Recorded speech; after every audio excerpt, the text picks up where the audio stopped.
there, my name is Megan and welcome to my channel, or welcome back.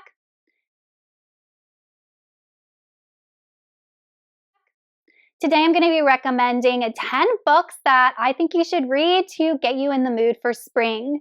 I'm going to be recommending books from different genres, including thrillers, sci-fi, fantasy, romance, and classics. Now, some of these books do embody like your spring type setting, but then a lot of these books also incorporate the theme of growth and rebirth and newness, which spring often symbolizes. I'll put timestamps down below to the different genres I discuss. And as always, guys, if I have book reviews for any of the books that I discuss in this video, I will link them up in the cards as well as in the description box below. So without further ado, let's dive into the book recommendations for springtime. The first book is a thriller, and this is The Midnight Feast by Lucy Foley. The reason I included this book on this list is because the other Lucy Foley books that I have read have been located in like a really bleak city or an isolated island somewhere. The setting of this book takes place at this newly opened luxury resort located on the coast in this remote part of the UK. Our main character is Francesca, and she is the pioneer of this new resort that's opening. The book jumps between the point of view of several different characters, and all of them are somewhat related to Francesca, not like family related, but have had interactions with her at some point in her life. And it all ties back into this story of this girl that went missing about 10 to 15 years ago in this area where Francesca has built her resort. Some of the characters know the truth of what happened, and some of the characters are trying to find out the truth of what happened. And then there is this local lore. There are these hooded and cloaked figures known as the birds that are said to appear in the forest and enact justice on people who have done wrong. So we have a very kind of like eerie atmosphere that is shrouding this beautiful, luxurious resort that just opened on the coast. You don't know if the birds are actually mythical beings or if they are people who are dressing up like this to go after people who have done wrong. So there's a question of reality versus fantasy. And as always, Lucy Foley writes really short chapters and leaves each one on a cliffhanger, so you want to keep reading. I think The Midnight Feast would make a great spring read because of the location of the resort and the way that it is described and how it is very ritzy and wealthy and exclusive, as well as the forest that is behind the resort that the characters often delved into when we are in those flashback chapters. And even though it is a beautiful, ritzy location, like I said, there is that air of just eeriness that Lucy Foley weaves in there. Hey guys, if you are enjoying this video, please consider hitting that subscribe button as well as giving this video a like to throw my channel a little bit of love and support. Also, I am the author of the science fiction book Aftermath, which currently has a 4.38 rating on Goodreads. So if that sounds like something that interests you, please consider checking it out. All links are in the description box below. The next two books I'm going to be recommending are sci-fi, and the first one is Flowers for Algernon by Daniel Keyes. In this book, we are following a character named Charlie, and he has an intellectual disability. Charlie has a low IQ, and he works as a janitor at a bakery. There are these scientists that figured out a way to increase a person's intelligence, and they asked Charlie if he wants to volunteer, and he agrees. So we are following his journey as someone who goes from low IQ with an intellectual disability to a genius level intelligence. But as his intelligence grows, so does his emotional and psychological complexity. He begins to have trouble in his relationships, even relating to regular people, because he is so much more intelligent than they are. I think that this book embodies the theme of growth and rebirth perfectly, because you literally have a character that is changing because of a simple operation to increase intelligence. And the author does an amazing job showing how there are goods and bads to both. The grass isn't always greener on the other side, and how once Charlie gains his intelligence, his eyes are open to the world and he starts to see and understand all of these horrible things that he didn't comprehend when he had his low IQ. So it's almost like ignorance is bliss. Next, we have Red Rising by Pierce Brown. This is a dystopian sci-fi story. We're following the protagonist named Darrow, who lives on Mars, and Mars is strictly set up in this caste society that is based on color. Darrow is a red who is the lowest part of this caste system, and he is a minor. Darrow and the people in this low caste system believe that what they're doing is noble work, that they are trying to change the surface of Mars to be habitable. But what we learn is that the surface of Mars has been habitable for a long time, and the elite ruling class has been lying to them. Elite ruling class is known as the Golds, and they have been living in luxury on the surface of Mars while these other castes have been exploited for labor. This discovery sets Darrow on a path of revenge and rebellion, and he decides to transform himself into a Gold so that he can infiltrate Gold society. I chose Red Rising because, once again, we have that theme of transformation and rebirth. We have Darrow, who is literally going from a red to a gold, which requires a crazy and painful physical transformation. He is going from someone that lives under the surface to living on the surface, going from someone who has nothing and is poor, working class, to someone who is living a elite life. So he has to become a completely different person. Not only that, but Darrow also has to enter this competition that only affects the Golds from what I remember, and this competition is a brutal gladiator type competition where they battle for power and prestige. Now, I personally didn't love Red Rising. I decided not to continue with the series, but I know this is a very, very beloved sci-fi series, so if you haven't read it, give it a go, and I do think it would be a good spring read. Next, I have some romance books, and the first one is a YA contemporary light romance, and that is Love and Luck by Jenna Welch. We're following our main character, Addie, and she is visiting Ireland for her aunt's destination wedding. Addie comes across a book called Ireland for the Heartbroken on the dusty shelves of the hotel where she's staying, and she and her brother Ian, who she hasn't been getting along with, as well as a local Irish boy named Rowan, end up getting in a van and traveling all across the Emerald Isle, stopping at the different places that this tour book suggests.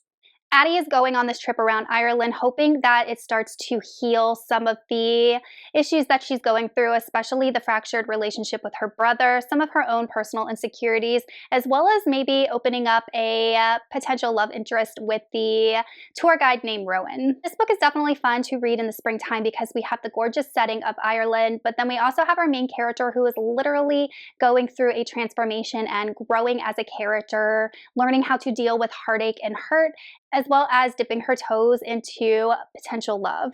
Then we have Well Met by Jen DeLuca. This is a rom-com romance, and we're following a girl named Emily, and she ends up moving in with her sister because her sister needs help after going through a car accident, and she needs a job while she's living with her sister, so she ends up getting a job working at the local Renaissance fair. Here she meets Simon, who is playing a knight, I believe, in the fair, and he is a perfectionist, and he's always giving Emily a hard time.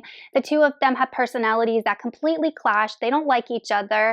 But obviously this is a romance, so as time goes on, the two start to warm up to each other and develop feelings for one another.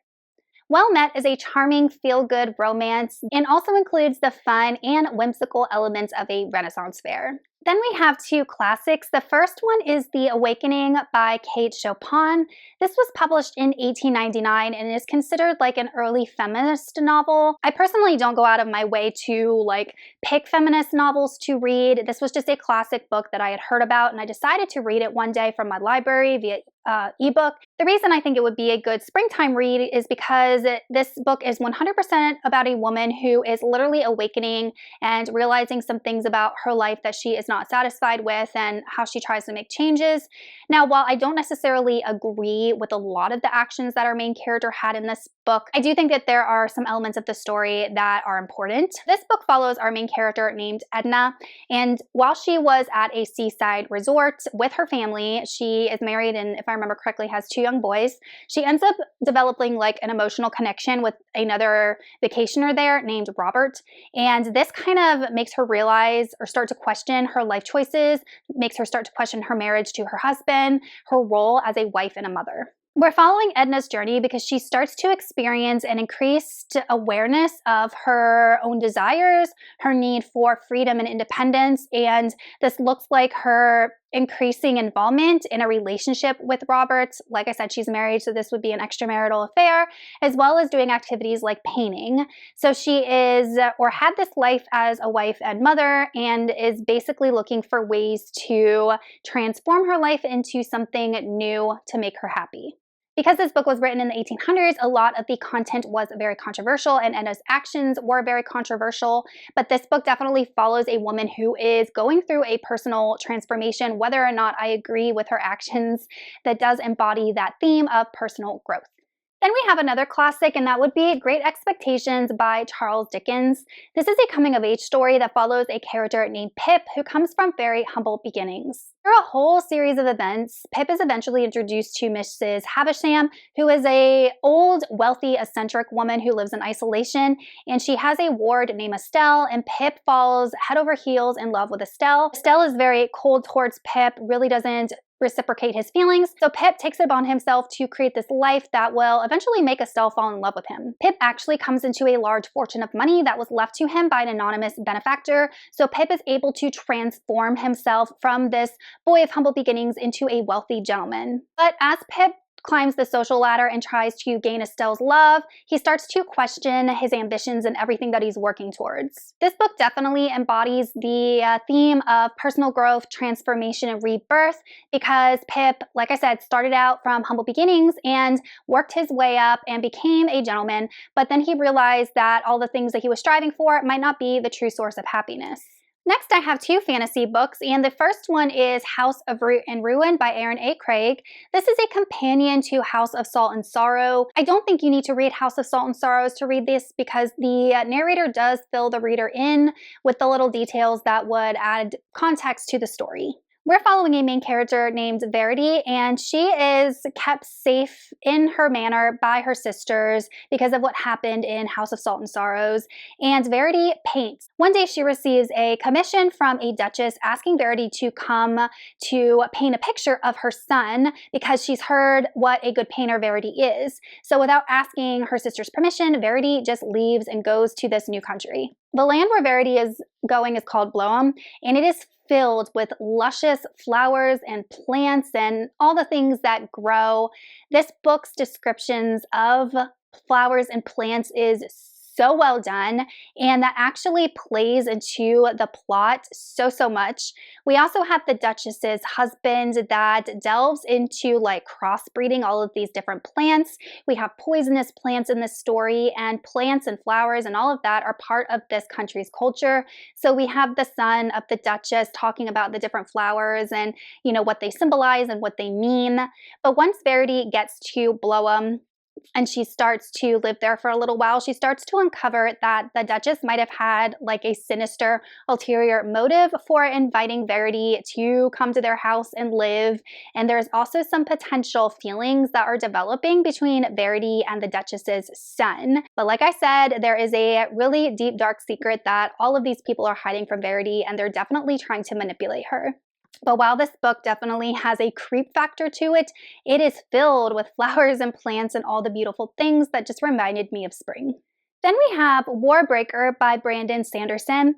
The reason that this reminds me of spring is because of the magic system. The characters in this magic system have what's known as breath.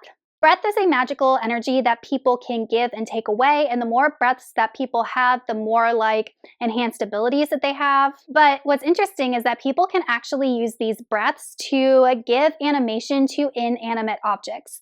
So when I think about spring and rebirth and transformation, I'm like, oh my gosh, you literally have a magic system where you can make things come alive that are not alive.